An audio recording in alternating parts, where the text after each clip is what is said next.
평화롭게 죽어가는 사람들에 대해 아무도 말해주지 않는 것이 있습니다.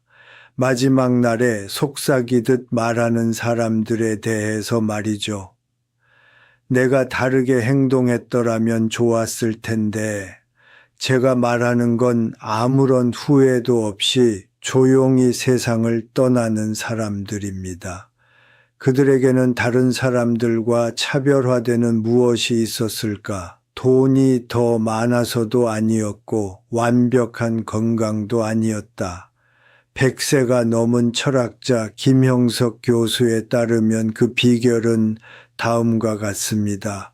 단 하나의 습관, 너무나 간단한 습관이라서 너무 사소하다고 생각해서 완전히 무시해버릴 수도 있습니다. 이 영상을 끝까지 보시면 이 일상적인 선택이 정확히 무엇인지, 어떻게 뇌를 재구성하는지, 그리고 오늘부터 어떻게 실천할 수 있는지 정확히 이해하게 될 것입니다. 하지만 경고합니다. 제가 지금부터 말씀드릴 내용은 우리 대부분이 믿어왔던 것과는 정반대되는 내용입니다.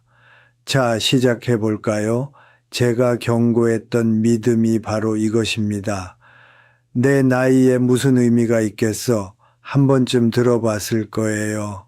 어쩌면 직접 해본 적도 있을지도 모르죠. 소리내어 말하지는 않았더라도 거울 속 내 모습이 마치 비난처럼 느껴지는 어느 느긋한 아침, 마음속으로 조용히 되뇌었을 거예요. 머리를 손질하는 게 무슨 소용이지? 셔츠를 다림질하는 게 무슨 의미가 있어? 나이는 이미 얼굴에 다 새겨져 있는데 외모에 신경 쓰는 게 무슨 의미가 있지? 겸손처럼 들리네요. 심지어 지혜롭게 들리기도 해요. 허영심이나 젊은 시절의 얕은 관심사를 넘어 더 깊고 의미 있는 무언가로 나아간 것 같아요. 내면의 인격이 진정으로 중요하다는 생각, 좋은 마음이 겉모습보다 중요하다는 생각, 인생의 이 단계에서는 영혼이 겉모습보다 더 중요하다는 생각 말이에요. 그리고 그거 아세요? 그 생각이 완전히 틀린 건 아니에요.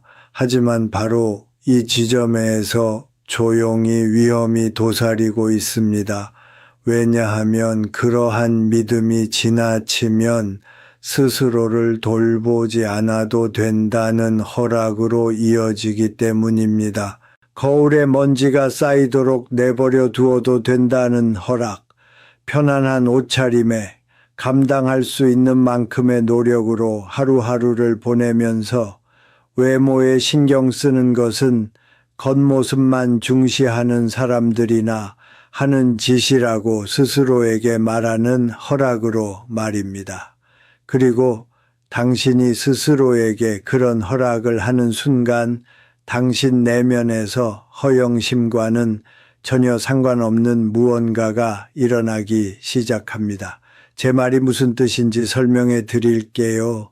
심리학에서는 수십 년 전부터 우리의 감정과 행동 사이의 관계가 우리가 흔히 생각하는 것처럼 일방적인 관계가 아니라는 사실을 알고 있었습니다. 우리는 대개 이 관계가 이렇게 작동한다고 믿습니다. 먼저 기분이 좋으면 그에 따라 행동한다는 것이죠. 자신감이 생기면 꼿꼿하게 서고, 행복하면 미소를 짓고, 의욕이 생기면 옷을 입고 나가 세상과 교류한다는 것입니다.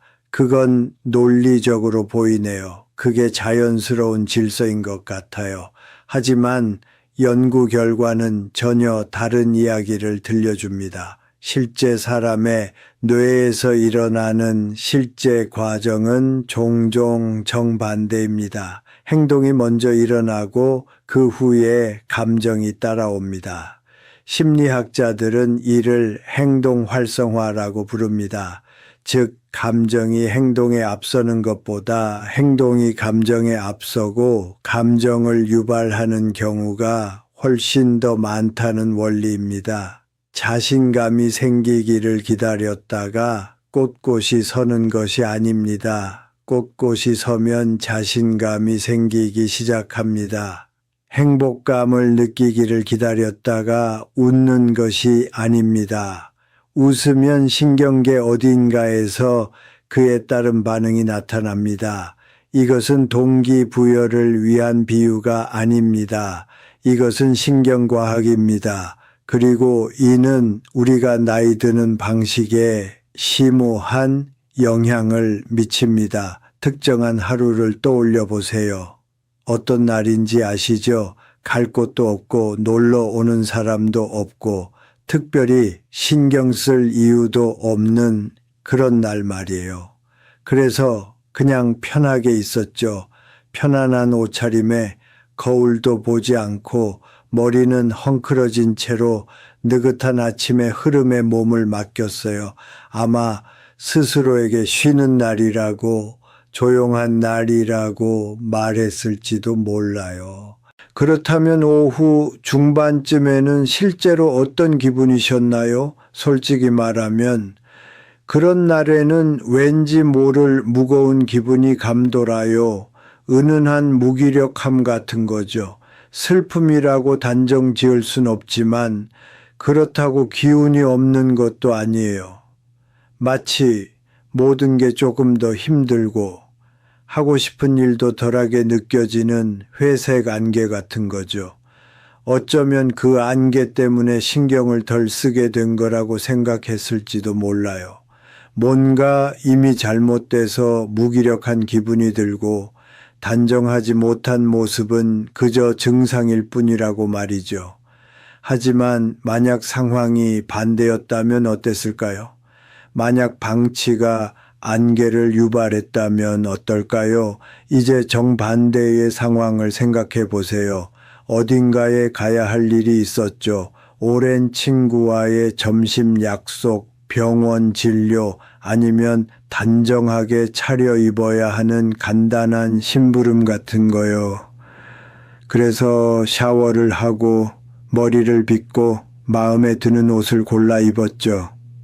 거울 앞에서 몇 분 동안 필요한 준비를 마쳤고요. 그날 기분이 어땠나요? 뭔가 달랐지, 그렇지? 뭔가 달라졌어. 어깨가 조금 더 펴진 것 같았고 아침은 형태를 갖춘 듯 했어. 어딘가로 향하는 사람처럼 조용히 준비된 느낌이 들었지. 비록 그곳이 2블록 떨어진 약국일지라도 말이야. 그러한 변화는 우연이 아니었습니다. 그것은 당신의 행동이 뇌에 보내는 신호에 대한 당신의 뇌의 반응이었습니다. 특히 노년층을 대상으로 연구한 결과 다음과 같은 사실이 밝혀졌습니다. 여러 요양 환경에서 노인들을 추적 조사한 연구에 따르면 매일 아침 세수하고 옷을 입고 외모를 가꾸는 등 꾸준한 자기 관리 습관을 유지하는 노인들은 그렇지 않은 노인들에 비해 우울증 발병률이 현저히 낮았습니다. 이러한 차이는 사회적 접촉이나 신체 건강, 경제적 상황만으로는 설명되지 않았습니다. 자기 관리 행위 자체가 많은 사람들의 말년을 앗아가는 서서히 진행되는 심리적 쇠퇴로부터 독립적인 보호막 역할을 하는 것입니다. 왜? 매일 아침 거울 앞에 서서 거울 속의 자신을 돌볼 때 당신의 뇌는 어떤 메시지를 받습니다.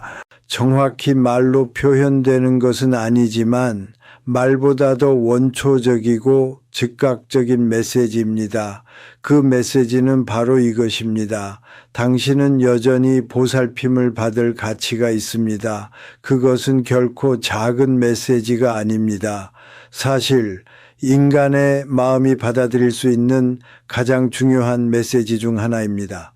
왜냐하면 당신이 소중히 여겨질 가치가 있다고 믿는 것을 멈추는 순간, 즉 매일 아침 그 메시지가 더 이상 전달되지 않는 순간 무언가가 조용히 무너지기 시작하기 때문입니다. 극적으로 한꺼번에 모든 것이 변하는 것은 아닙니다. 마치 아무도 관리하지 않는 집이 서서히 낡아가는 것처럼 말입니다. 먼지가 조금씩 쌓이고 녹이 세울다 보면 어느새 건물의 구조 자체가 약해지고 있는 것입니다.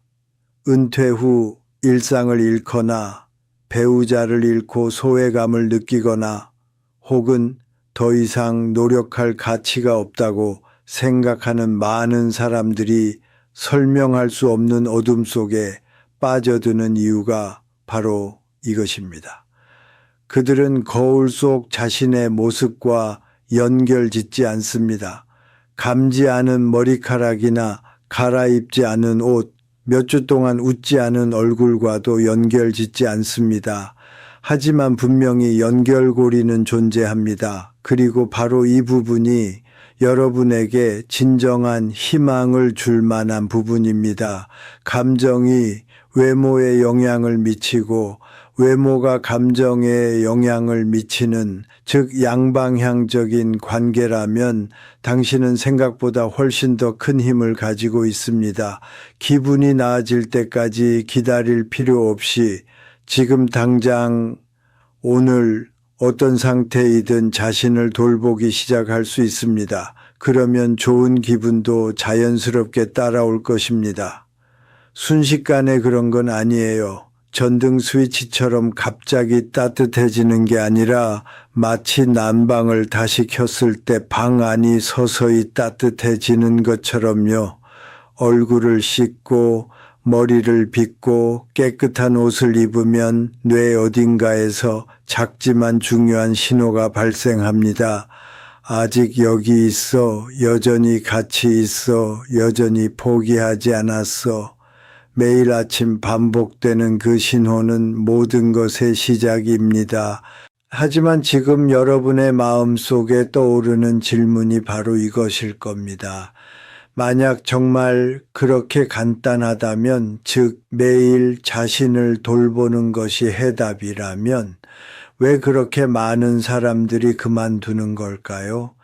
도대체 삶에서 어떤 일이 일어나기에 거울을 치워버리는 걸까요?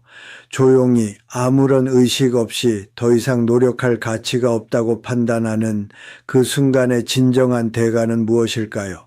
바로 그 점에 대해 다음에 이야기해야겠습니다. 모든 일이 한꺼번에 일어나는 경우는 드뭅니다.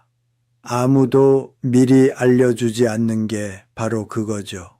스스로를 포기하는 건 마치 극적인 순간, 의식적인 결정, 명확한 전후 변화가 있는 것처럼 느껴질 거라고 상상하잖아요. 어느 날 아침 거울 앞에 서서 큰 소리로 "자, 이제 그만" 이라고 말하는 사람을 떠올리죠. 이제 됐어. 더 이상 신경 안 써. 그리고는 일부러 자리를 떠났다. 하지만 그런 일은 절대 일어나지 않아요. 너무 사소해서 알아차리기조차 힘든 순간들이 서서히 찾아옵니다. 화요일 아침 피곤해서 오늘은 면도 안 해도 괜찮겠지라고 생각할 때, 수요일에는 마음에 드는 셔츠를 꺼냈다가 솔직히 어디 갈 건데 라는 생각에 다시 내려놓을 때, 목요일에는 거울을 잠깐 쳐다봤다가 시선을 돌릴 때, 거울 속 내 모습이 마치 지금 당장은 감당할 힘이 없는 대화처럼 느껴질 때 그런 순간들이 찾아옵니다.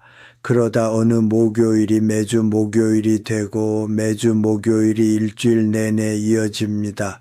그렇게 조용히 흘러가는 동안 한때 세상에 자신을 어떻게 보여줄지 신경 쓰던 사람이 어느새 그런 모습을 멈춰버린 것입니다.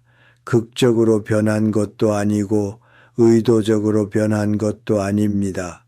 그저 마치 썰물처럼 서서히 자연스럽게 그렇게 된 것입니다. 제가 데이비드 씨라고 부를 한 남자에 대해 이야기해 드리겠습니다. 데이비드 씨는 68세에 41년간 함께했던 아내를 잃었습니다. 주변 사람들의 말에 따르면 그는 평생 동안 세심하고 품위 있는 사람이었습니다. 셔츠를 직접 다림질하고 구두를 깨끗하게 관리했으며 침실에는 옷을 미리 꺼내 놓아 매일 아침 정돈된 모습으로 하루를 시작하곤 했습니다.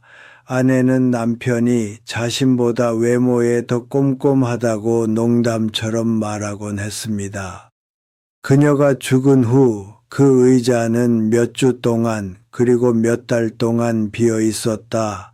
그건 결정이 아니었어요. 그 자신도 그렇게 말할 거예요. 어느 날 아침에 일어나서 그만두기로 한 게 아니었어요. 그냥 시작할 이유가 없었을 뿐이죠.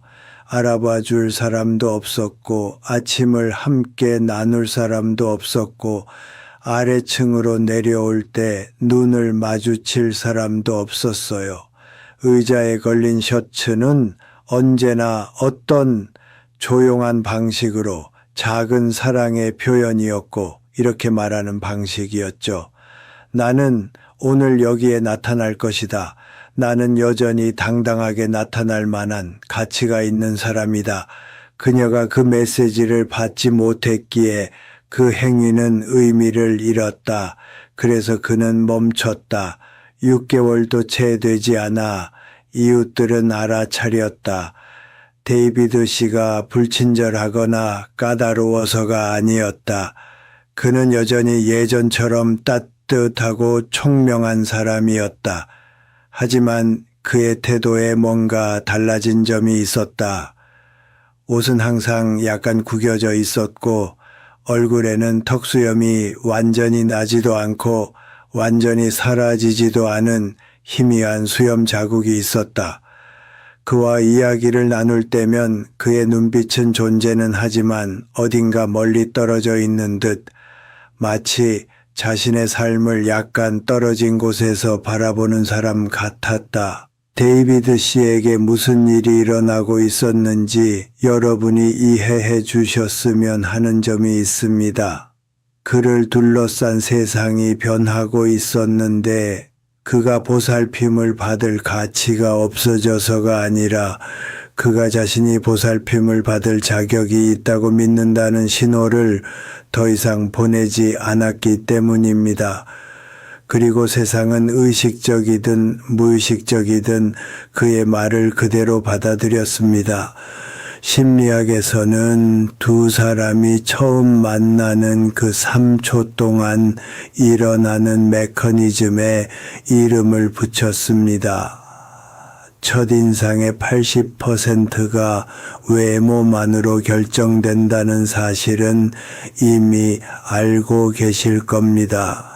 하지만 대부분의 사람들은 이러한 판단이 낯선 사람에게만 국한되지 않는다는 사실을 잘 모릅니다. 면접이나 첫 데이트, 파티에서의 소개에만 적용되는 것이 아닙니다. 모든 상황에서 작용합니다.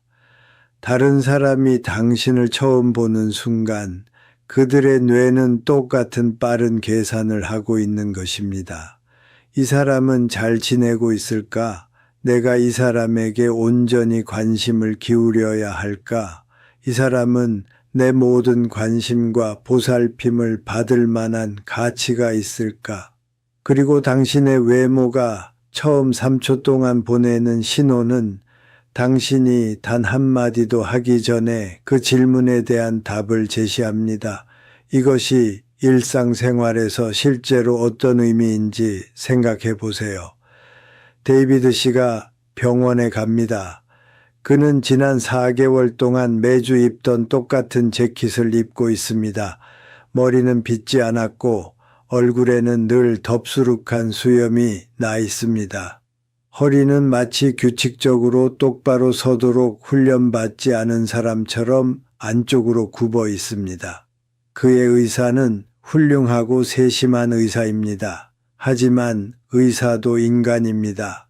무의식 속에서 환자를 평가하고 있습니다. 의사는 환자를 자신의 삶에서 멀어지기 시작한 사람으로 판단합니다. 질문은 조금 더 형식적으로 변하고 설명은 조금 덜 자세해집니다. 이는 악의에서가 아니라 이 환자가 얼마나 적극적으로 참여하고 싶어 하는지 미묘하고 보이지 않는 방식으로 재조정하는 것입니다. 약국에서도 은행에서도 식료품을 사는 동네 가게에서도 똑같은 일이 벌어집니다. 데이비드 씨가 가는 곳마다 예전과 지금의 대우 사이의 격차가 아주 미미하게 한 번의 만남을 통해 벌어집니다. 그리고 그 격차가 너무 작아서 그는 도대체 무슨 일이 일어나고 있는지 정확히 알아차리지 못합니다. 그저 말로 표현할 수 없는 어떤 느낌, 예전보다 조금 더 투명 인간처럼 느껴지기 시작할 뿐입니다. 인간에게 있어서 투명 인간이 된다는 것은 서서히 질식하는 것과 같은 것이다. 연구 결과는 매우 흥미롭습니다. 병원, 소매점, 관공서 등 일상적인 서비스 환경에서 노인들이 어떻게 인식되는지 조사한 연구들은 단정하고 깔끔한 외모를 가진 사람들이 그렇지 않은 사람들보다 훨씬 더 세심한 도움, 더 자세한 설명, 그리고 직원들의 더 적극적인 응대를 받는다는 사실을 일관되게 보여주었습니다. 이는 외모나 젊음, 아름다움, 유행과는 무관했습니다. 순전히 자기 관리를 잘하고 있다는 신호였습니다. 즉, 나는 당신을 소중히 여깁니다 라는 메시지를 전달하는 것이었습니다. 저는 당신의 시간을 투자할 가치가 있다고 생각합니다. 그 신호를 보낸 사람들은 마치 그런 사람들처럼 취급받았습니다. 그것을 보내는 것을 중단한 사람들은 그에 상응하는 조치를 받았습니다. 이제 가장 가슴 아픈 부분을 말씀드리겠습니다. 외모 관리를 포기했을 때 가장 큰 피해는 낯선 사람들이 당신을 대하는 방식이 아닙니다. 약국에서 나누는 대화가 조금 짧아지거나 의사가 진료 시간을 조금 줄이는 것도 아닙니다. 물론 그런 것들도 중요하지만 본질적인 문제는 아닙니다. 핵심은 바로 이것입니다. 세상이 당신을 대하는 방식은 당신이 스스로를 어떻게 대해야 하는지를 가르쳐 줍니다. 세상이 당신을 마치 투명 인간처럼 덜 가치 있는 존재처럼 비춰주기 시작하면 당신은 그것을 믿기 시작합니다. 의식적으로는 아니고 한순간에 그렇게 되는 것도 아닙니다. 하지만 그런 반영은 쌓여갑니다. 그리고 천천히 조용히 당신이 스스로에게 들려주는 당신에 대한 이야기가 바뀌기 시작합니다. 아내가 세상을 떠난 지 6개월 후 데이비드 씨는 자신이 자존감이 낮다고 말하지 않았을 겁니다. 그런 말을 입에 담지도 않았겠죠.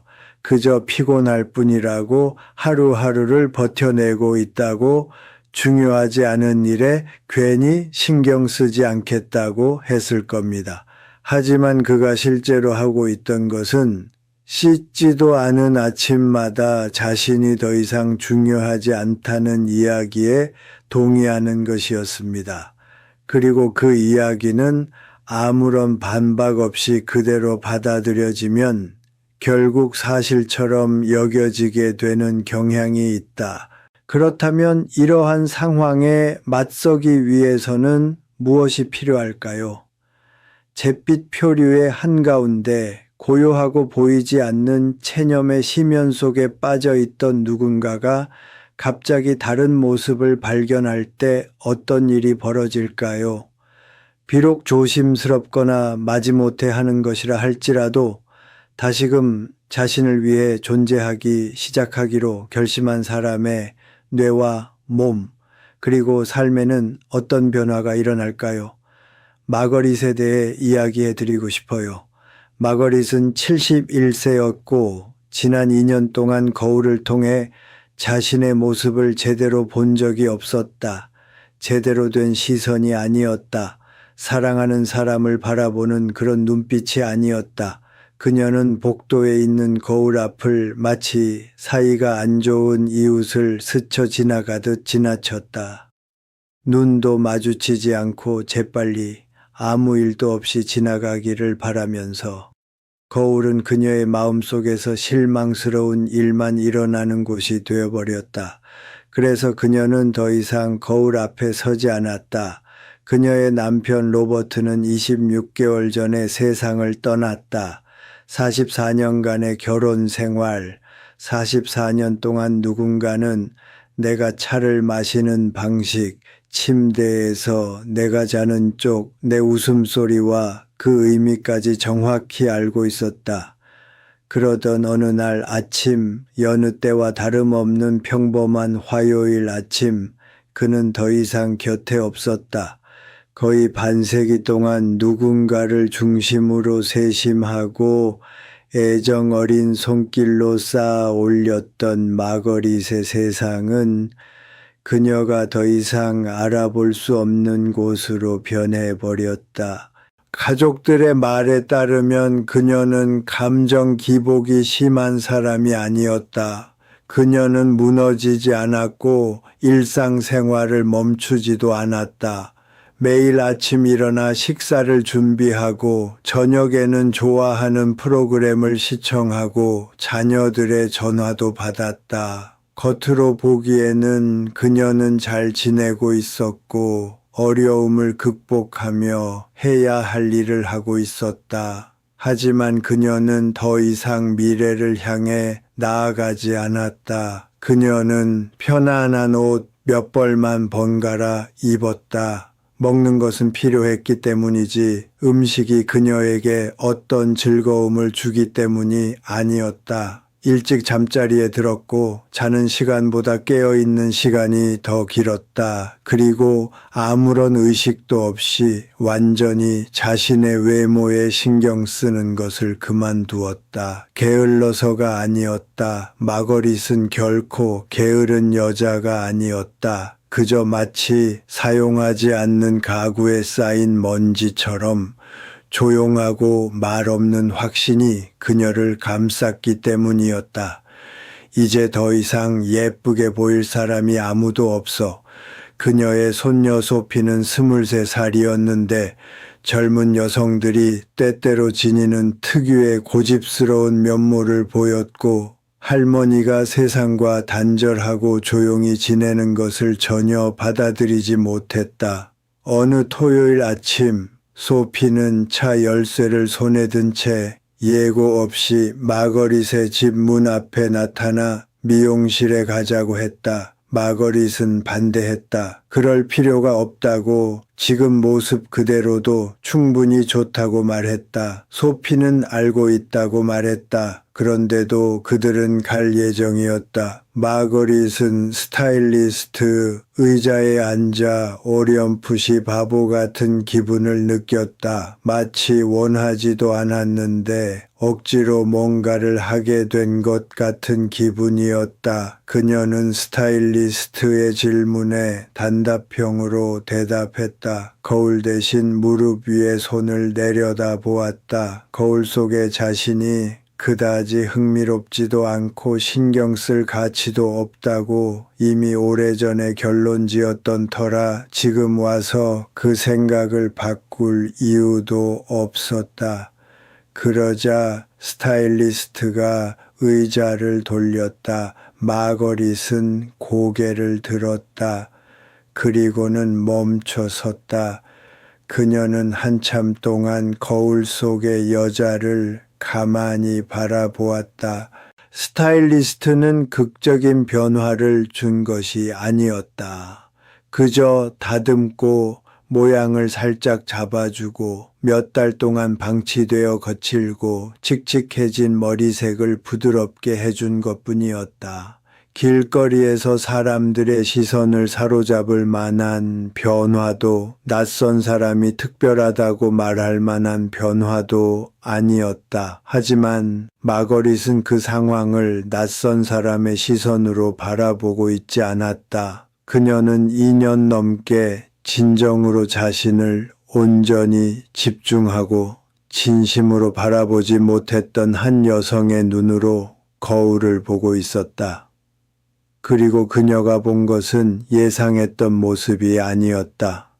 거울을 보지 않으려 애썼던 그 모든 시간 동안 그녀는 슬픔에 잠겨 잿빛으로 변해버린 자신의 모습을 상상 속에서만 그려냈던 것이 아니었다. 그녀가 본 것은 여전히 바라볼 만한 얼굴을 가진 여인이었다. 머리카락이 눈을 제대로 감쌌을 때 그녀의 눈에는 여전히 생기가 넘쳤다. 아주 작은 관심과 보살핌만으로도 그녀는 삶이 끝난 것도 그저 살아남은 것도 아닌 여전히 살아 숨 쉬는 듯 보였다. 품이 있고 여전히 여기에 있는 듯 했다.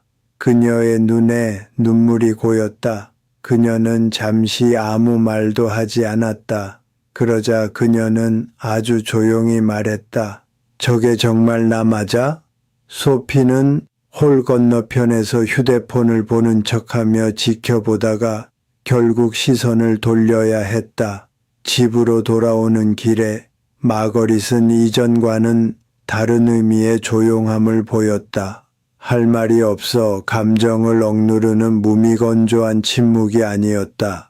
깊은 생각에 잠긴 듯한 침묵이었다. 무언가를 곰곰이 생각해보고 여러 각도에서 살펴보고 어떻게 해야 할지 고민하는 사람의 침묵이었다. 그날 저녁 마거릿은 26개월 만에 처음으로 옷장을 열었다. 입을 옷을 찾으러 온 것도 아니었다. 어디 갈 일이 있어서도 아니었다.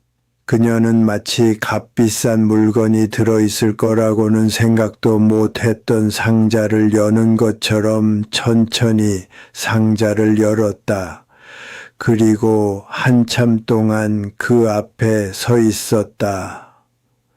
옷걸이에 걸린 옷들을 하나씩 넘겨보았다. 몇 년 전 가족 생일 선물로 샀지만 로버트가 죽은 후로는 한 번도 입지 않았던 연한 파란색 블라우스를 꺼냈다. 블라우스를 들어 올리고는 입어보았다. 그녀는 거울 앞에 섰다. 이전과는 다른 덜 적대적인 거울과의 만남이었다. 그녀는 거울을 바라보았다. 그리고 무언가 그녀의 얼굴에 달라진 것이 느껴졌다. 딱히 어려진 것은 아니었다. 완전히 다른 사람이 된 것도 아니었다. 하지만 뭔가 생기가 넘치고 현재에 집중하는 듯 했다. 마치 오랫동안 희미해져서 존재조차 잊고 있던 불빛이 누군가 밝기 조절을 해주니 다시 밝아진 것 같았다. 그녀는 그 블라우스를 입고 다음 날 아침 식사를 하러 갔다. 단지 아침 식사를 하러, 그것도 자기 집 부엌에서 아무도 보지 못하게. 하지만 그녀는 그것을 봤습니다. 그리고 결과적으로 그것으로 충분했습니다. 3주 만에 그녀는 1년 넘게 제대로 연락하지 않았던 친구에게 전화를 걸었다. 2달 만에 그녀는 지역 커뮤니티 센터에서 매주 열리는 미술 수업에 참석하기 시작했다. 항상 하고 싶었지만 늘 미뤄왔던 일이었다. 6개월 만에 주말에 놀러 온 딸이 부엌 식탁에 마주 앉아 오랫동안 그 집에서 느껴보지 못했던 감정을 느꼈다. 그녀의 어머니가 돌아왔다.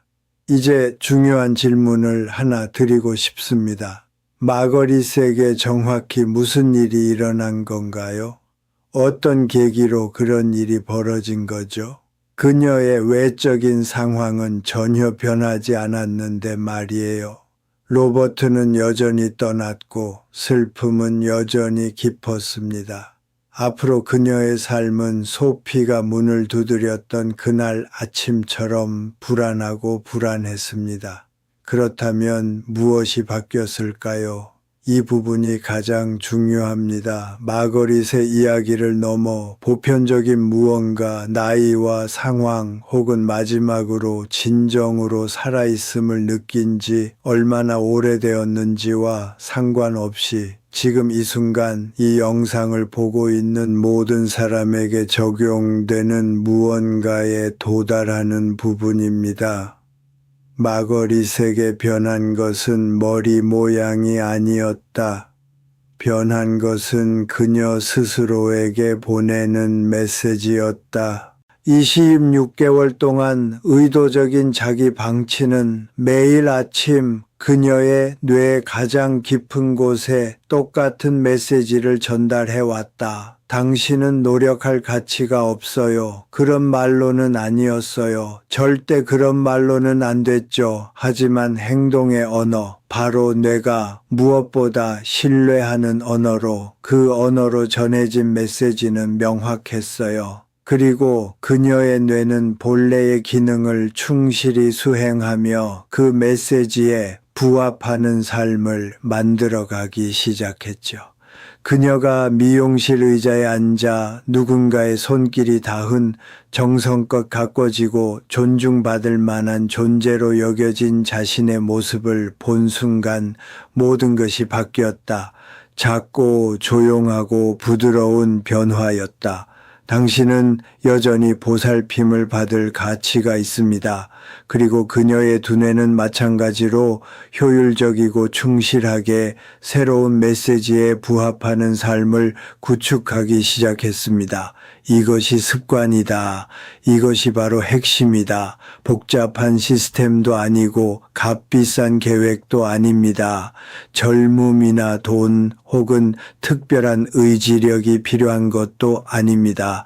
그저 매일 반복해서 타협 없이 거울 속에 자신을 마주하는 것, 말보다는 행동으로 자신을 표현하는 것. 나는 아직 여기 있어. 나는 여전히 소중한 존재야. 오늘 아침 내게 10분 정도의 관심을 가져줄 가치가 있어. 수년간, 수십 년에 걸쳐 꾸준히 유지해온 그 습관이야말로 평화롭게 생을 마감하는 사람과 후회 속에 생을 마감하는 사람을 가르는 기준입니다. 모든 문제를 해결해 주기 때문도 아니고 슬픔을 없애주거나 시간을 되돌려 주거나 힘든 일을 쉽게 만들어 주기 때문도 아닙니다.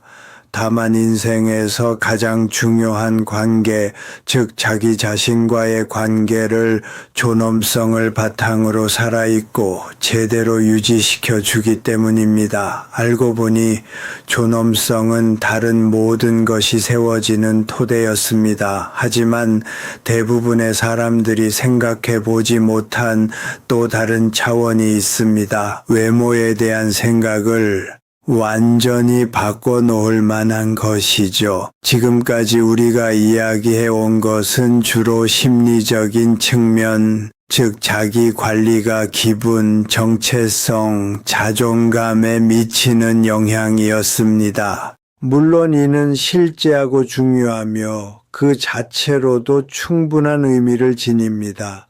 하지만 이 이야기는 단순히 정신적인 차원을 넘어 훨씬 더 깊은 곳까지 파고듭니다. 그것은 몸속 깊숙이 침투합니다. 경험 많은 의사들이 하는 행동 중에 대부분의 환자들이 알아채지 못하는 것이 있습니다. 병원 문을 들어서는 순간 당신이 왜 왔는지 한마디도 하기 전에 차트를 보거나 혈압을 재거나 질문 하나 하기 전에 그들은 이미 당신을 읽고 있습니다. 무례하게 읽는 것도 아니고 피상적으로 읽는 것도 아닙니다. 전문적이고 냉철하게 마치 정비공이 보닛을 열기 전에 엔진 소리를 듣는 것처럼 말입니다. 그들은 당신의 피부색, 자세, 머리카락과 손톱 상태, 대기실에서 진찰대까지 이동하는 모습, 옷이 깨끗한지, 규칙적으로 식사하는 사람에게 맞는 옷인지, 눈빛이 또렷한지, 흐릿한지, 걸어서 들어왔는지, 발을 질질 끌며 들어왔는지까지 모두 살핍니다. 처음 10초 동안 흡수되는 이 모든 정보는 숙련된 임상의에게 인체 내부에서 무슨 일이 일어나고 있는지에 대해 엄청난 양의 정보를 제공합니다. 수십 년간의 의학적 관찰을 통해 확인된 사실은 다음과 같습니다. 매일 아침 단정하게 옷을 입고 기본적인 외모 관리에 신경 쓰는 등 일관된 위생 습관을 유지하는 사람들은 통계적으로 건강 관리도 잘할 가능성이 훨씬 높습니다. 상관관계가 완벽하지는 않지만 의사들이 신뢰할 만큼 충분히 강력합니다. 사실 외모를 가꾸는 행위와 건강을 돌보는 행위는 단순히 한 사람에게 공존하는 별개의 활동이 아닙니다. 근본적으로 그리고 실질적으로 두 행위는 동일한 활동입니다. 제가 무슨 뜻인지 정확히 보여드리겠습니다. 아침에 세수하는 동안 우리 몸에서 실제로 어떤 일이 일어나는지 생각해 보세요. 침대에서 일어나는 것은 균형을 잡아야 하는 동작이며 하체 사용과 심혈관계 활동 증가를 수반합니다. 화장실까지 걸어가는 것도 더 많은 움직임과 균형 감각, 근육 활성화를 필요로 합니다. 찬장을 열기 위해 손을 뻗으면 어깨, 팔 등 위쪽 근육이 모두 사용됩니다. 얼굴을 씻기 위해 허리를 굽히면 허리 굴곡과 코어 근육이 사용됩니다. 머리를 손질하기 위해 팔을 들어 올리면 어깨, 목, 팔 윗부분이 사용됩니다. 샤워를 하고 나오는 동작은 일반적인 사람의 하루 중 가장 많은 균형 감각을 요구하는 동작 중 하나입니다. 양말과 신발을 신기 위해 앉으면 고관절 굴곡과 손가락의 미세 운동 능력이 사용됩니다.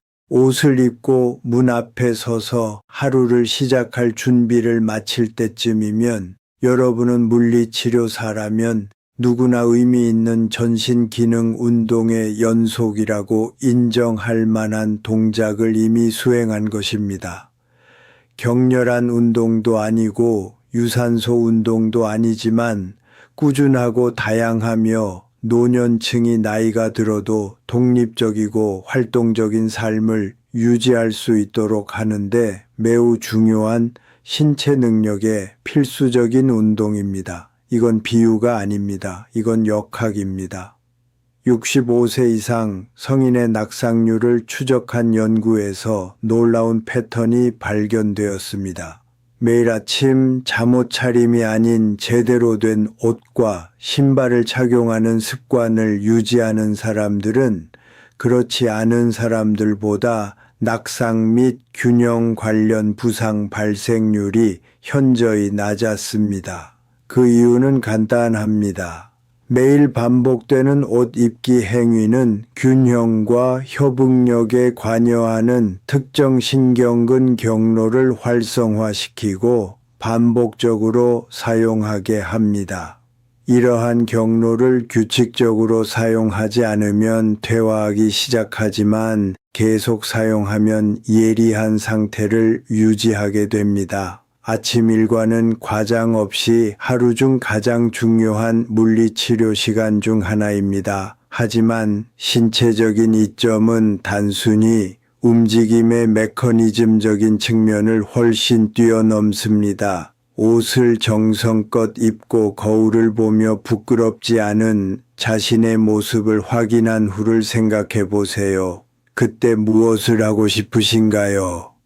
어딘가에 가고 싶어 하는군요. 대부분의 사람들이 간과하는 부분이 바로 이겁니다. 자신을 잘 가꾸고 싶은 동기와 세상과 소통하고 싶은 동기는 별개의 것이 아닙니다. 서로에게 영향을 미칩니다. 자신의 외모에 만족하면 외출하는 것이 부담스럽기보다는 매력적인 일이 됩니다. 배달 음식을 시켜 먹는 대신 직접 가게에 가고 싶어지고 친구와 커피 마시러 가는 약속을 미루는 대신 바로 만나고 싶어집니다. 지난 석 달 동안 참석하고 싶었던 아침 산책 모임이나 주간 사교 클럽, 지역 강좌에 참여하고 싶어지기도 합니다. 걷기, 사회활동, 그리고 세상 속에서 신체적으로 존재하는 것, 이러한 것들은 나이 들어가는 몸에 결코 사소한 것이 아닙니다. 건강한 노화에 대한 거의 모든 장기 연구에 따르면 이러한 활동들은 수명과 삶의 질을 결정하는 가장 강력한 요인 중 하나입니다. 외모를 가꾸는 습관은 단순히 거울 속 자신의 모습을 더 보기 좋게 만들어주는 것만이 아닙니다. 그것은 당신을 움직이게 합니다. 그리고 움직임이 곧 삶입니다. 반대 방향으로 작용하는 동기부여의 고리도 있습니다. 솔직하게 생각해 보세요. 좋아하는 옷을 입고 싶다면, 입는 옷이 예뻐 보이길 진심으로 바란다면 몸도 그에 맞춰 움직여야 합니다. 그러면 평소에는 소홀히 했을 것들에 신경 쓰게 되죠. 강박적으로 또는 불안해서가 아니라 그저 자신의 몸에 만족하고 싶어서 식단을 조절하게 됩니다. 더 많이 움직이게 되는데, 움직임은 옷을 입었을 때 몸매를 유지하고 좋은 컨디션을 유지하는데 도움이 되기 때문입니다. 혈압과 혈당도 좀 더 꼼꼼하게 관리하게 되는데, 몸속부터 무너지기 시작하면 결국 겉으로도 드러나기 때문입니다. 외모가 동기가 되고 건강이 결과로 나타납니다. 그리고 건강이 좋아지면 다시 외모가 좋아지는 선순환이 시작됩니다. 완벽하고 자립적인 순환고리죠. 허영심이 아니라 자존감에서 비롯된 것입니다. 그리고 정신건강이라는 측면도 있는데, 이는 그 증거가 정말 놀랍기 때문에 여기서 따로 주목할 만한 가치가 있습니다. 한 요양시설에서 관리자들이 기껏해야 미미한 결과만 기대했던 실험을 진행했습니다. 입소자들을 두 그룹으로 나누었습니다. 첫 번째 그룹은 예외 없이 매일 아침 세면 도우미 서비스를 받았습니다. 직원들이 입소자들의 세수, 옷 입기, 머리 빗기, 그리고 하루를 시작하기 전에 외모 준비를 도왔습니다. 두 번째 그룹은 입소자들이 스스로 요청할 때 원하는 시간에 그리고 스스로의 의지에 따라 도움을 받았습니다. 6개월 후 결과가 너무나 유의미해서 연구진은 재확인 작업을 진행했습니다. 매일 아침 몸단장을 해준 첫 번째 그룹은 여러 건강 지표에서 두 번째 그룹보다 2배 이상 빠른 회복 속도를 보였습니다. 우울증 발병률은 현저히 낮았고 사회활동 참여도는 더 높았습니다. 표준화된 심리 평가를 통해 측정한 전반적인 행복감은 관리를 받지 않은 그룹과는 완전히 다른 수준이었습니다. 다른 것은 아무것도 바뀌지 않았습니다. 같은 시설, 같은 직원, 같은 음식, 같은 의료 서비스, 두 그룹 모두에게 제공되는 동일한 활동들이 있었습니다.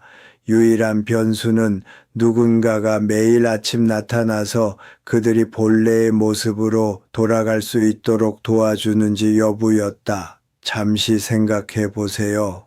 단장하는 단순한 행위, 즉 매일 아침 외모에 신경 쓸 가치가 있는 사람으로 대접받는 행위는 마치 중요한 의학적 개입처럼 생물학적, 심리적으로 측정 가능한 영향을 미쳤습니다. 약물도 아니고 시술도 아니고 매주 상담과 임상 감독이 필요한 치료 프로그램도 아니었습니다. 빛 하나, 깨끗한 셔츠 하나, 누군가가 행동을 통해 10분 동안 말하는 것, 당신은 그럴 자격이 있어요. 자, 이제 이것이 당신에게 어떤 의미인지 생각해 보세요. 당신은 요양시설에 있는 것이 아닙니다. 이 영상을 보고 있다는 것은 당신이 매일 아침 스스로를 돌볼 수 있는 특별한 특권과 능력을 가지고 있다는 뜻입니다. 다른 사람이 당신을 돌볼 가치가 있는 사람이라고 결정해 줄 때까지 기다릴 필요가 없습니다. 당신 스스로 지금 당장 결정할 수 있습니다. 그리고 내일 아침 바로 실천할 수 있습니다. 그 결정의 결과는 거울 속 모습뿐만 아니라 당신의 에너지, 활동성, 기분, 인간관계, 세상과의 소통 방식, 그리고 남은 생을 그저 견뎌내는 것이 아니라 진정으로 살아가고자 하는 당신의 의지를 보여주는 조용히 쌓여가는 증거들을 통해 드러날 것입니다. 하지만 여러분 중 일부가 지금 무슨 생각을 하고 있는지 알고 있습니다. 더 나아가기 전에 이 점에 대해 직접적으로 이야기하고 싶습니다. 많은 사람들이 이 습관을 들이는 데에는 또 하나의 장벽이 있기 때문입니다. 그것은 게으름도 아니고 슬픔도 아니고 나이도 아닙니다.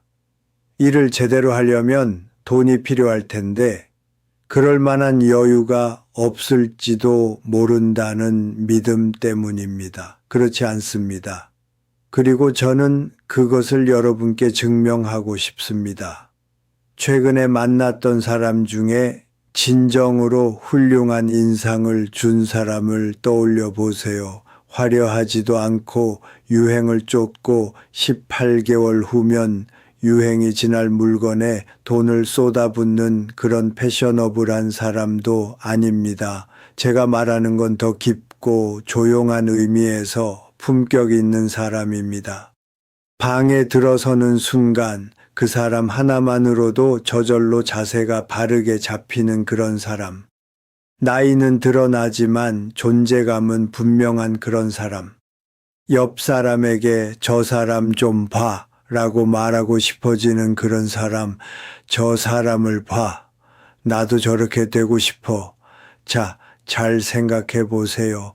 그들은 무엇을 입고 있었나요? 아마 그렇게 비싼 옷은 아니었을 거라고 장담할 수 있어요. 브랜드나 라벨 하나도 알아채지 못했을 거라고도 장담할 수 있고요.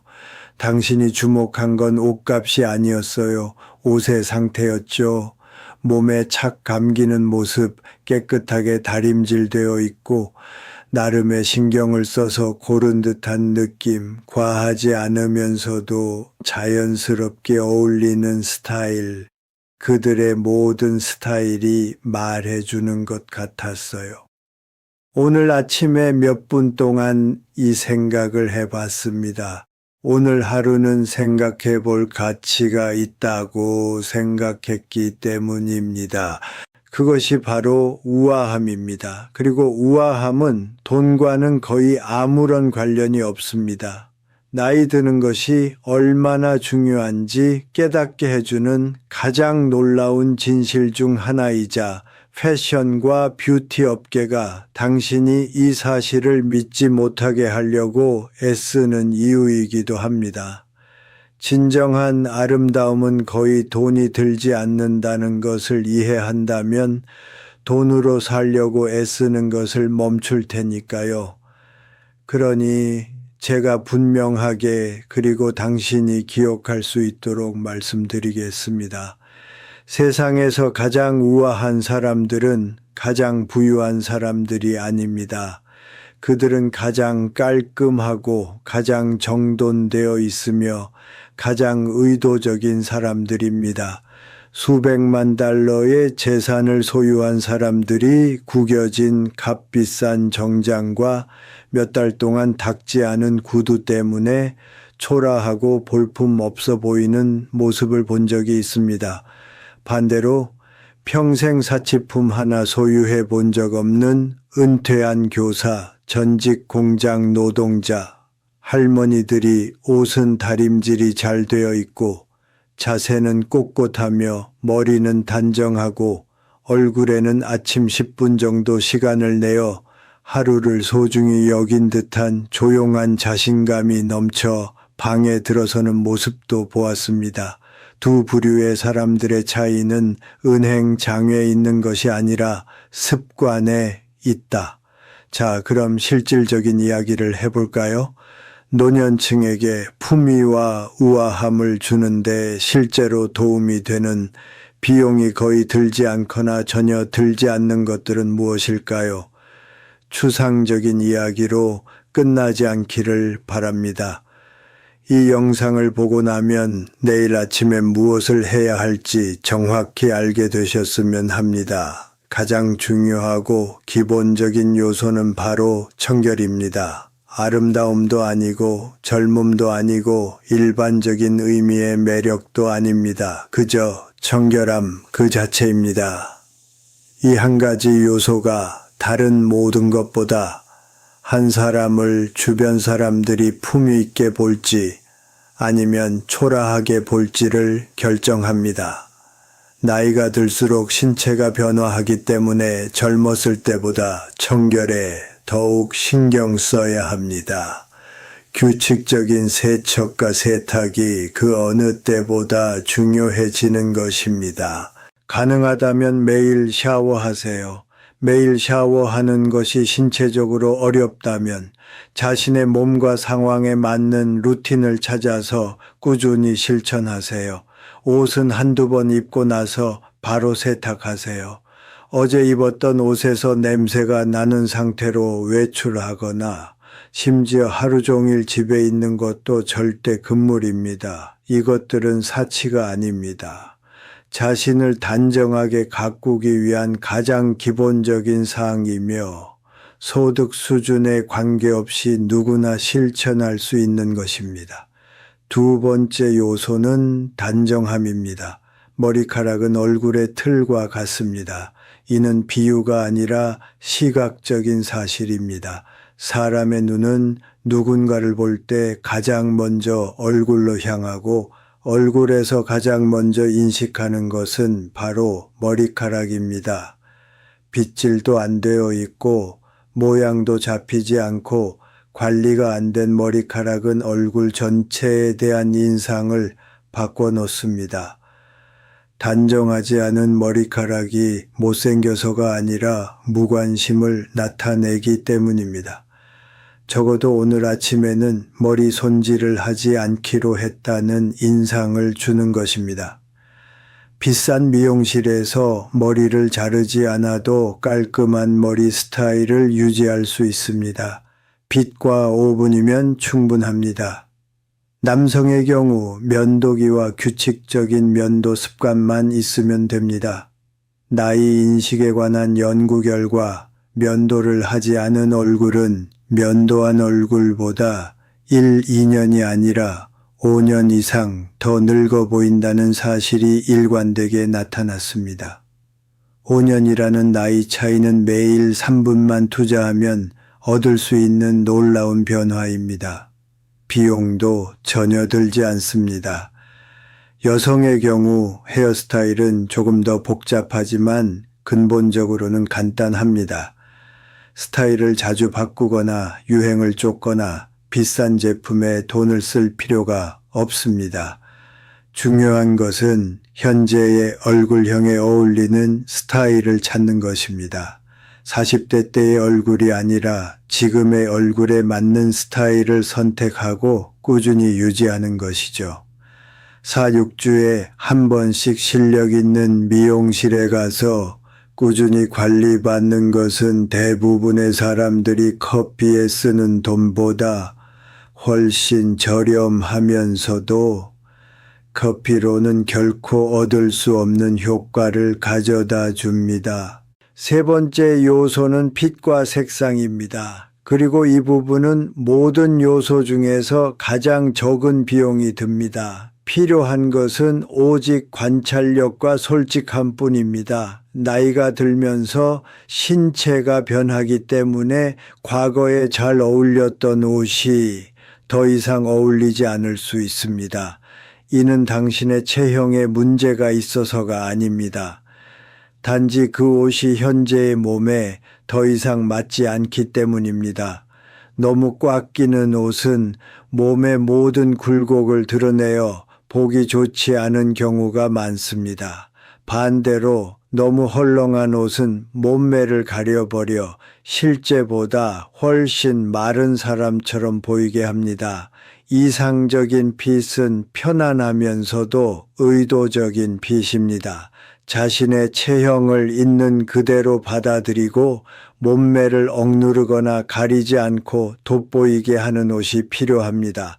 색상도 마찬가지로 중요합니다. 피부톤은 나이가 들면서 변합니다. 부드러워지고 밝아지면서 예전에는 어둡고 강렬한 색상이 잘 어울렸던 대비 효과가 사라집니다.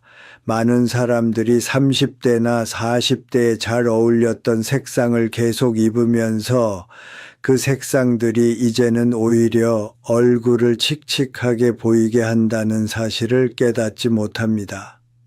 예전에는 얼굴을 생기 있게 보이게 했던 색상들이 이제는 피곤해 보이게 만듭니다. 필요한 변화는 비용이 많이 드는 것도 아닙니다. 단지 조금 더 주의를 기울이면 됩니다. 일반적으로 강렬하고 어둡거나 채도가 높은 색상보다는 부드럽고 밝은 색상이 노화된 피부에 더 잘 어울립니다. 크림색, 은은한 파란색, 따뜻한 회색, 부드러운 파스텔 톤은 얼굴을 생기 있게 만들어 줍니다. 옷장을 완전히 바꿀 필요는 없습니다. 이미 가지고 있는 옷 중에서 입었을 때 얼굴을 생기 있게 보이게 하는 옷을 찾아 더 자주 입으세요. 그리고 마지막으로 자세입니다. 이 부분을 마지막에 다룬 이유는 이 목록 전체에서 가장 저렴하면서도 가장 강력한 요소이기 때문입니다. 자세는 아무런 비용도 들지 않습니다. 어떤 제품도 전문 상담도 옷에 투자할 필요도 없습니다. 단지 하루 종일 반복적으로 자신이 세상에서 당당하게 설 자격이 있다고 믿는 사람처럼 몸을 바르게 유지하겠다는 결심만 하면 됩니다. 허리를 펴고 똑바로 서세요. 어깨는 뒤로 젖히되 공격적이거나 군인처럼 딱딱하게 하지 말고 자연스럽게 펴세요. 턱은 수평으로 유지하고 시선은 앞을 보세요. 마치 가치 있는 곳으로 가는 것처럼 걸으세요. 구부정하고 안쪽으로 굽은 자세와 곧고 개방적인 자세는 사람을 인식하는 방식에 엄청난 차이를 가져옵니다. 얼굴을 읽는 방식, 나이를 가늠하는 방식, 하루 종일 만나는 사람들로부터 받는 관심의 질까지 달라지죠. 그리고 아마도 가장 중요한 것은 자신이 몸으로 살아가는 동안 느끼는 편안함에까지 영향을 미친다는 점일 것입니다. 구부정한 자세는 단순히 신체적인 자세만이 아닙니다. 그것은 하나의 표현입니다. 나는 몸을 움츠리고 있어.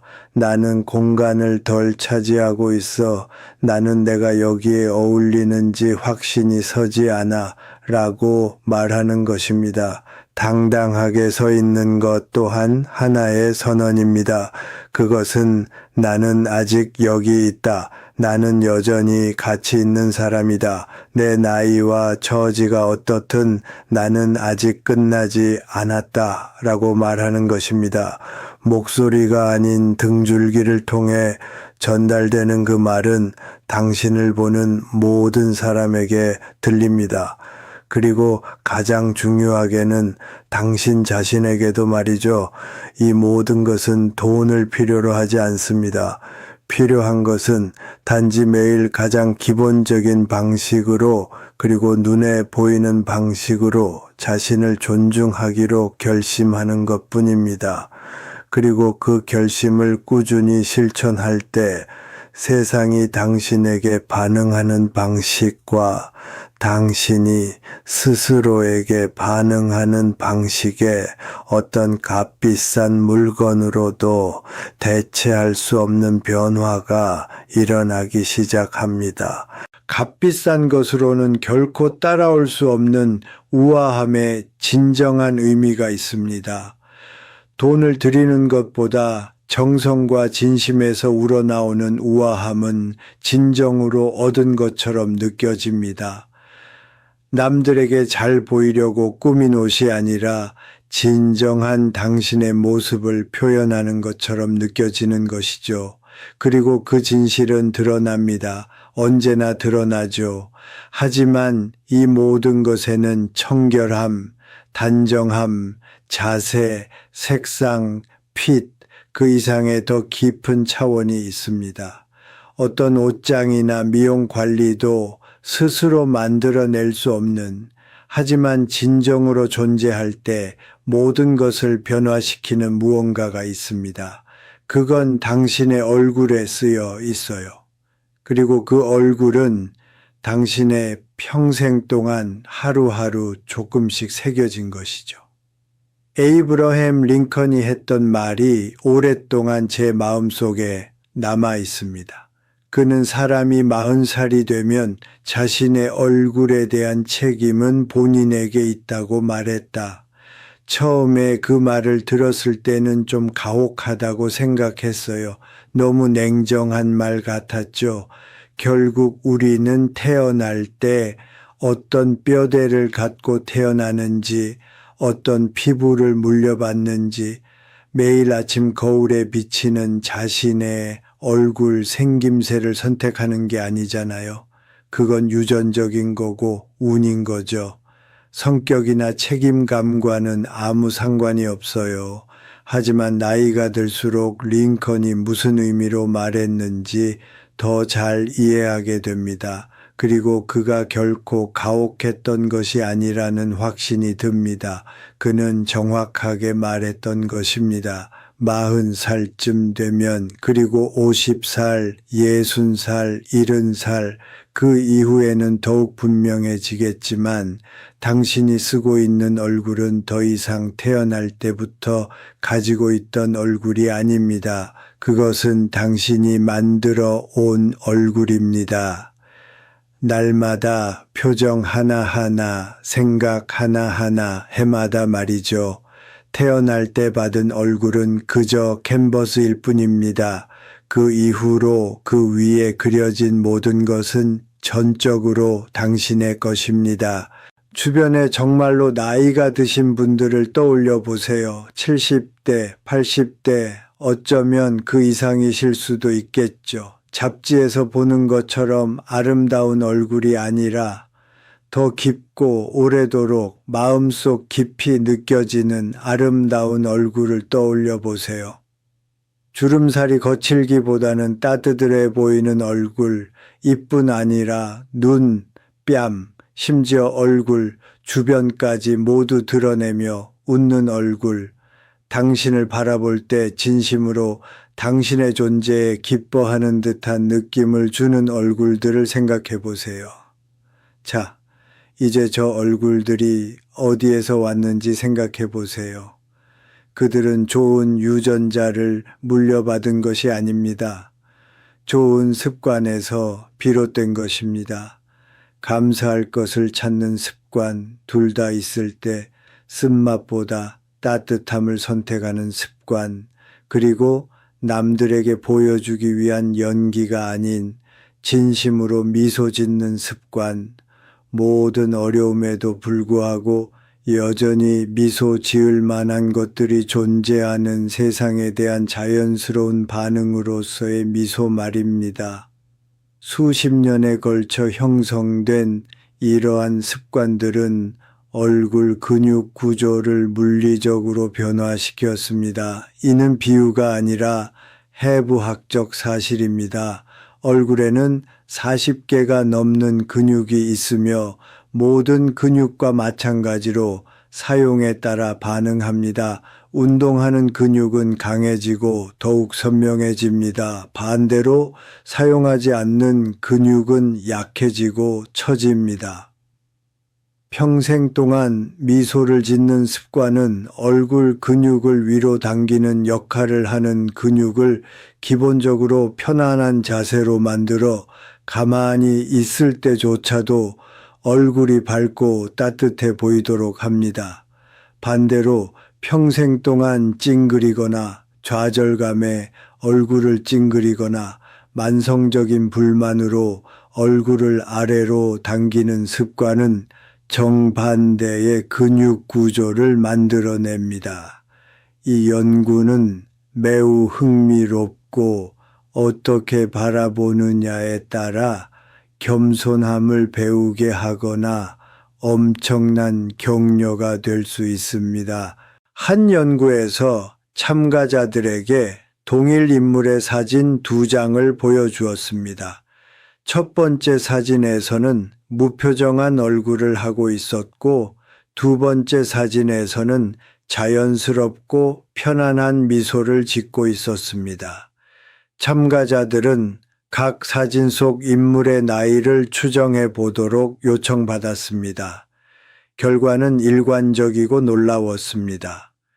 무표정한 얼굴은 미소 짓는 얼굴보다 약 5살 더 나이 들어 보이는 것으로 인식되었고, 미소 짓는 얼굴은 실제 나이보다 약 5살 더 어려 보이는 것으로 인식되었습니다. 같은 날 찍은 같은 사람의 두 사진에서 표정 하나 차이로 10년이라는 나이 차이가 나는 것처럼 보였다. 10년, 단 하나의 근육 움직임에서. 그리고 그것은 단지 사진을 보는 낯선 사람의 인식일 뿐입니다. 똑같은 표정 혹은 정반대의 표정이 30년, 40년, 50년 동안 일상생활 속에서 기본값처럼 자리 잡았다고 상상해 보세요. 그 표정이 쌓아 올리는 구조를 상상해 보세요. 그 결과로 나타나는 얼굴을 상상해 보세요. 이제 여러분께 두 여성을 소개해 드리고 싶습니다. 엘리너와 패트리샤라고 부르겠습니다. 두 사람은 같은 동네에 살며 수십 년 동안 서로 가볍게 알고 지냈습니다. 나이도 2살 차이밖에 나지 않습니다. 비슷한 어려움과 비슷한 기쁨을 겪으며 살아왔습니다. 두 사람 모두 성형수술을 받은 적이 없으며 외모에 큰 돈을 쓴 적도 없습니다. 하지만 지역 주민들에게 엘리너의 나이를 추측해 보라고 하면 엘리너는 실제 나이보다 5~8살 어려 보이는 경우가 많고 패트리샤는 8살 더 많아 보이는 경우가 많습니다. 그 차이는 골격 구조나 운 때문이 아닙니다. 그것은 여성들이 평생에 걸쳐 만들어 온 얼굴의 차이입니다. 엘리너는 천성적으로 언제나 좋은 점을 먼저 찾는 사람이었습니다. 순진해서 그런 건 아닙니다. 그녀는 진정한 고난과 슬픔, 실망을 겪어봤으니까요. 하지만 세상에 대한 그녀의 기본적인 반응은 따뜻함과 적극성이었습니다. 그녀는 쉽게 미소 짓습니다. 당신의 이야기를 들을 때 그녀의 눈빛은 진심으로 경청하는 듯합니다. 평온한 그녀의 얼굴에는 수많은 진실된 기쁨과 교감의 순간들이 고스란히 담겨 있습니다. 패트리샤는 자신의 말대로 수십 년 동안 삶이 자신에게 마땅히 주어져야 할 것을 주지 않았다고 느끼며 살아왔습니다. 그녀의 불만은 근거 없는 것이 아닙니다. 오히려 많은 부분이 타당합니다. 하지만 그것이 그녀의 삶을 지배해온 주된 관점이었습니다. 입가의 굳은 표정, 미간에 항상 남아있는 미세한 주름, 환영하기보다는 평가하는 듯한 눈빛, 이러한 것들은 잔인한 사람의 흔적이 아닙니다. 오히려 50년 동안 자신의 얼굴을 특정한 방향으로 억지로 만들어 온 사람의 흔적이며 그 얼굴은 마치 순순히 그 방향으로 굳어져 버린 것입니다. 자, 이제 여러분이 이 이야기에서 가장 중요하게 받아들여야 할 점을 말씀드리겠습니다. 이 두 여성 모두 자신의 얼굴을 의식적으로 선택한 것은 아닙니다. 엘리너는 매일 아침 눈을 뜨면서 자신의 얼굴에 아름다운 윤곽을 만들어내겠다고 결심하지 않았고, 패트리샤 또한 자신의 얼굴의 팽팽함을 의도적으로 선택하지 않았습니다. 두 얼굴 모두 내면의 삶에서 자연스럽게 자라난 것입니다. 즉, 얼굴을 바꾸는 방법은 거울을 보며 표정 연습을 하는 것이 아닙니다. 물론 거울 연습도 나름의 가치는 있지만요. 얼굴을 바꾸는 방법은 애초에 표정을 만들어내는 근본적인 원인을 바꾸는 것입니다. 감사함은 감사하는 얼굴을, 쓴맛은 쓴 얼굴을, 호기심은 생기 넘치는 얼굴을, 체념은 굳은 얼굴을 만든다. 얼굴은 거짓말을 하지 않는다. 거짓말을 할 수 없다. 시간이 흐르면서 얼굴은 우리 각자가 쓸 수 있는 가장 정확한 자서전이 된다. 우리가 스스로에 대해 말하고 싶어 하는 그 어떤 것보다 훨씬 더 솔직한 것이다. 그러니 진심으로 은밀하게 솔직하게 물어볼 만한 질문은 이것입니다. 당신의 얼굴은 지금 당신의 내면을 어떻게 보여주고 있나요? 얼굴 표정 하나하나, 근육 하나하나, 세월을 통해 어떤 이야기를 들려주고 있나요? 그리고 만약 당신이 낯선 사람이 당신을 처음 봤을 때 3초 만에 읽어내는 것처럼 외부에서 그 이야기를 읽을 수 있다면 그 이야기에 자부심을 느낄 수 있을까요? 만약 이 답변에 의아해 하신다면 좋은 소식이 있습니다. 이 얼굴은 아직 완성된 것이 아닙니다. 당신 또한 아직 완성된 것이 아닙니다. 근육은 여전히 반응하고 표정은 여전히 만들어낼 수 있으며 그 표정을 채우는 내면의 삶은 오늘부터 당신이 내리는 선택에 전적으로 달려 있습니다.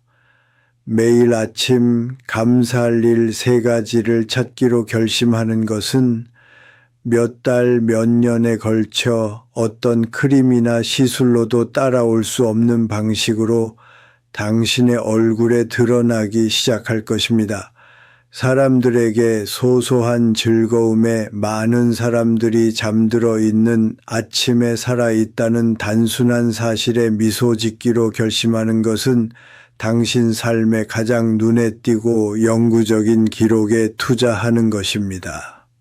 당신의 얼굴은 당신의 자서전입니다. 정말로 전달하고 싶은 이야기를 담고 있는지 확인하세요. 하지만 지금 이 영상을 보고 계신 분들 중 일부에게는 제가 방금 한 말이 영감이 아닌 무거운 짐으로 다가올 수도 있다는 것을 알고 있습니다. 어떤 아침에는, 그리고 지금 여러분 중 일부는 바로 그런 아침을 맞이하고 있을지도 모릅니다. 감사하는 마음이 너무나 멀게 느껴지는 순간들이 있습니다. 짊어진 짐 때문에 웃는다는 것 자체가 어려울 뿐만 아니라 마치 모욕처럼 느껴지는 순간들도 있습니다. 여러분께 직접 말씀드리고 싶습니다. 왜냐하면 다음에 이어지는 내용이 오늘 제가 한 말 중에서 가장 중요한 부분일지도 모르기 때문입니다. 어떤 아침에는 이 모든 것이 불가능하게 느껴질 때도 있습니다. 어렵지도 않고 불편하지도 않다. 진심으로 완전히 불가능하다. 슬픔이 마치 물리적인 무언가처럼 가슴을 짓누르는 아침들. 외로움이 너무 오랫동안 함께해서 더 이상 질병처럼 느껴지지 않고 내 성격의 일부처럼 느껴지기 시작했다.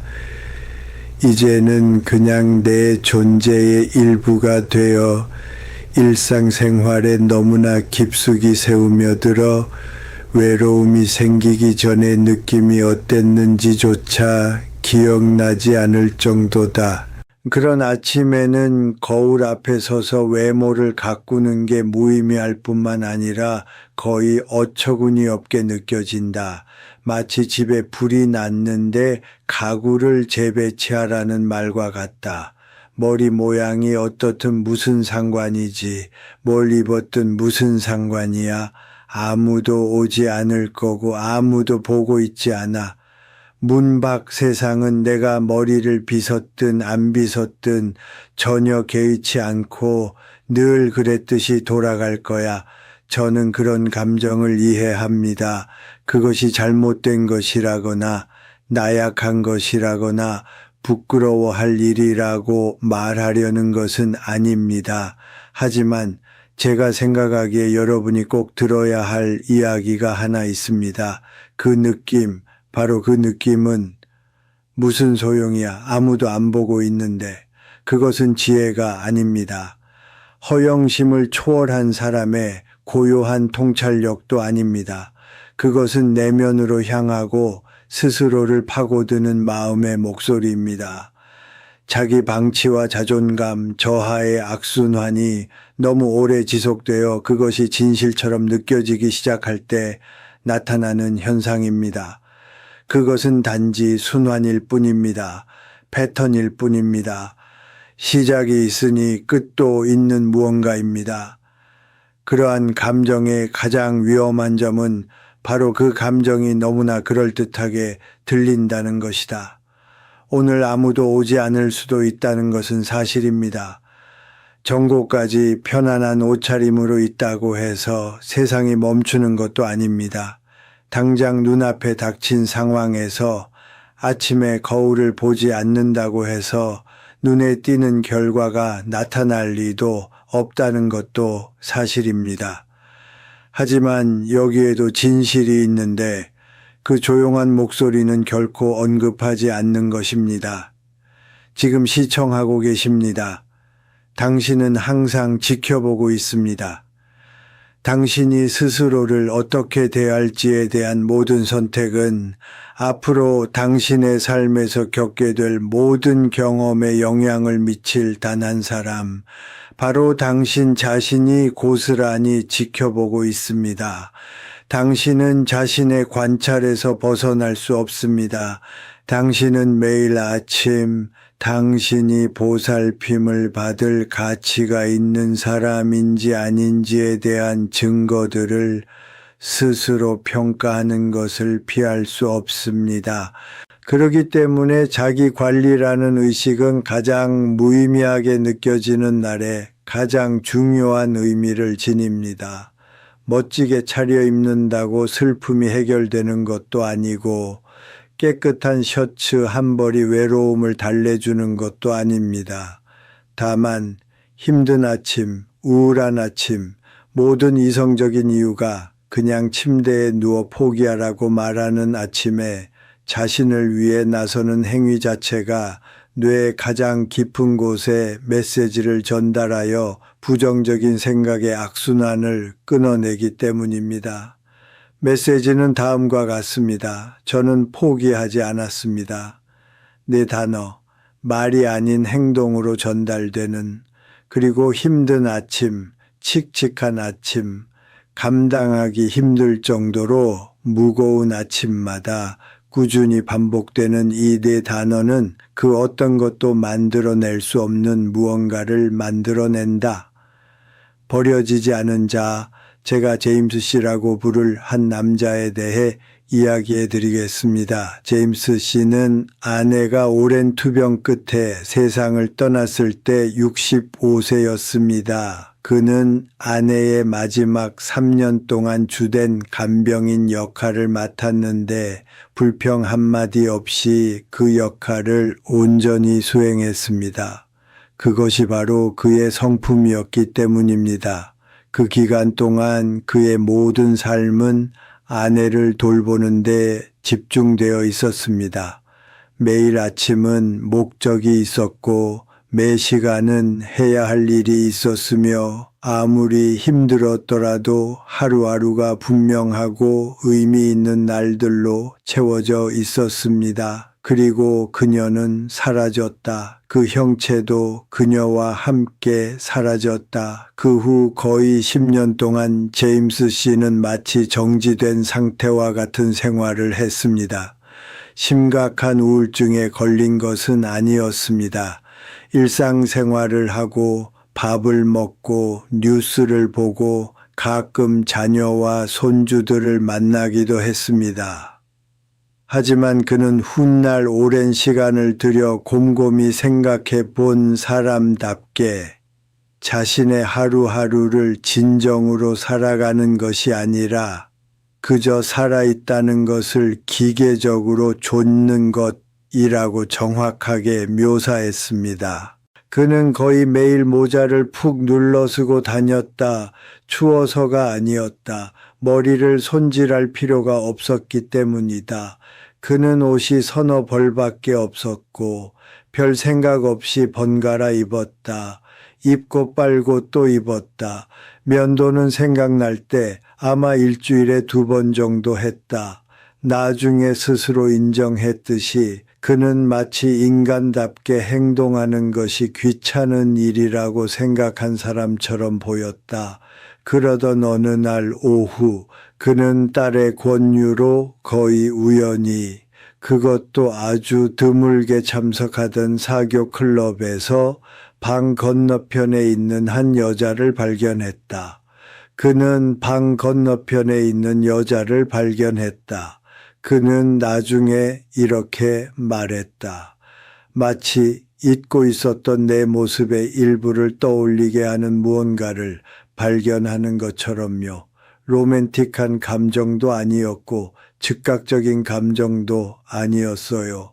그냥 알아차리는 것뿐이었죠.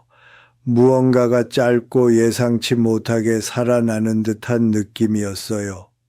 그는 그날 저녁 집으로 차를 몰고 가서 몇 년 동안 하지 않았던 일을 했다. 그는 거울 속 자신을 바라보았다. 정말로 자세히 바라보았다. 10년 동안 슬쩍슬쩍 피했던 시선이 아니었다. 거울 속에 서 있는 자신을 온전히 솔직하게 오랫동안 바라보았다. 그는 거울 속 자신의 모습이 마음에 들지 않았다. 늙어서가 아니었다. 그는 늙는다는 사실을 어느 정도 받아들였다. 하지만 거울 속의 남자는 더 이상 노력하지 않는 사람처럼 보였기 때문이었다. 커튼 사이로 저녁 햇살이 새우며드는 고요한 침실에 서서 그는 깨달았다. 사실 그는 그런 사람이 되고 싶었던 게 아니었다. 그런 사람이 되기로 결심한 적도 없었다.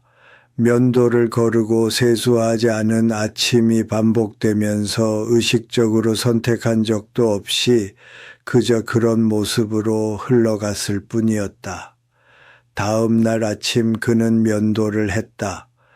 사교 클럽의 여자를 위해서도 아니고 딸이나 손주 그 누구를 위해서도 아니었다. 오로지 자신을 위해서였다. 그가 되고 싶었던 남자는 아침에 면도하는 남자였기 때문이다. 그만큼 단순하면서도 의미 있는 일이었다.